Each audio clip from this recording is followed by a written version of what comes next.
इमली के पाती तोड़ी से जलागाई शिव जी गाए हैं ऋषि आई जी।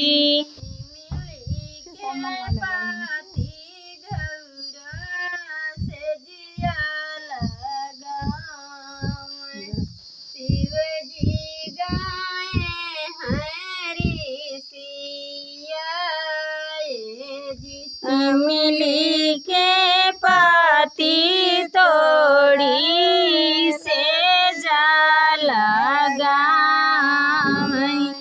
शिव जी गाए हैं ऋषि आई जी। इमली के पाती तोड़ी से जलागाई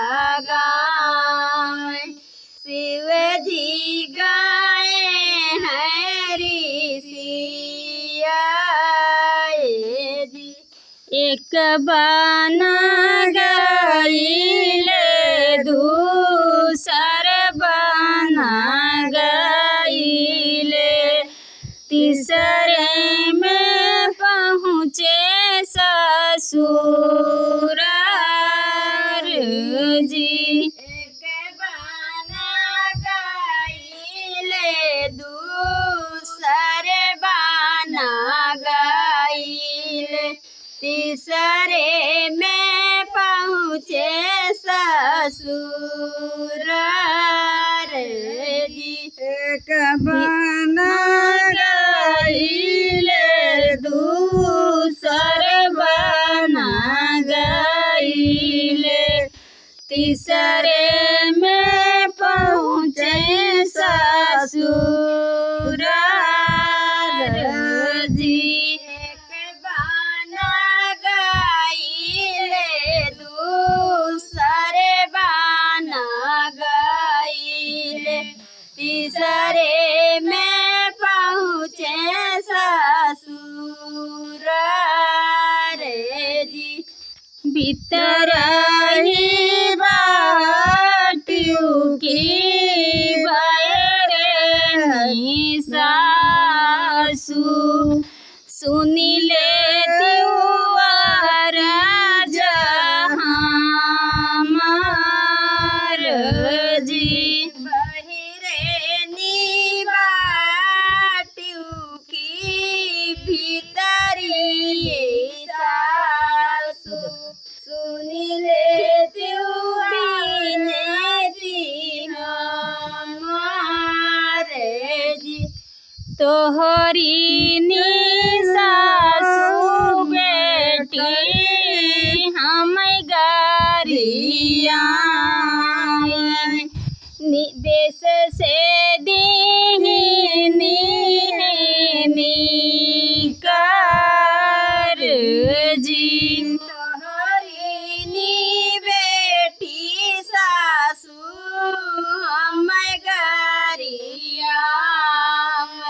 देश से दी है निकर जी। जा बहिना मोरी सासू जंगले के देशवा बनी जब जोगिया फकीर जी।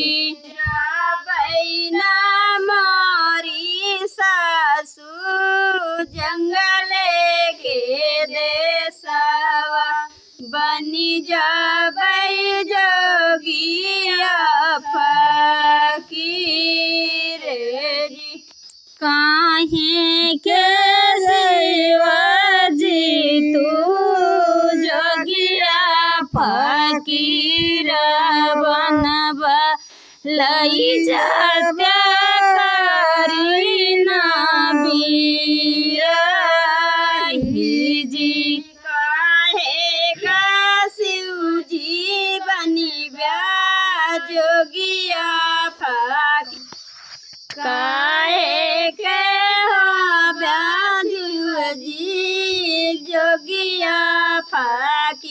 गिरवा कैले तकारी ना बिया जी चंदने के बेड़वा काटवा मोरे शिवजी लई जाता गारी ना बिया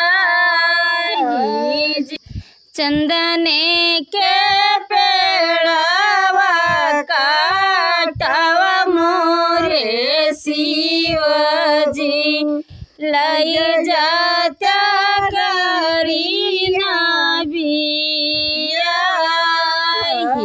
जी एक बनायाइले दूसर बनायाइले तीसरे के पहुँचे माल जी एक बनायाइले दूसरे बनाया भीतराही बाटियों की बयरेनी गौरा देई परछले त्यू डोलिया हमार जी बहिरेनी बाटू की भीतरी गवरा के परछी स्वामी तोहरी डोलिया ओ तो आई सवती हमार जी कैसे के पर शिवजी डोलिया तोहारी ओ तो आई सवत हमार जी सवती सवती जीनी कह मोरी बाहिनी हम यही बाहिनी तो हर जी सवती जीनी केहू मारी बाहिनी हम यही बाहिनी तो हर जी संजय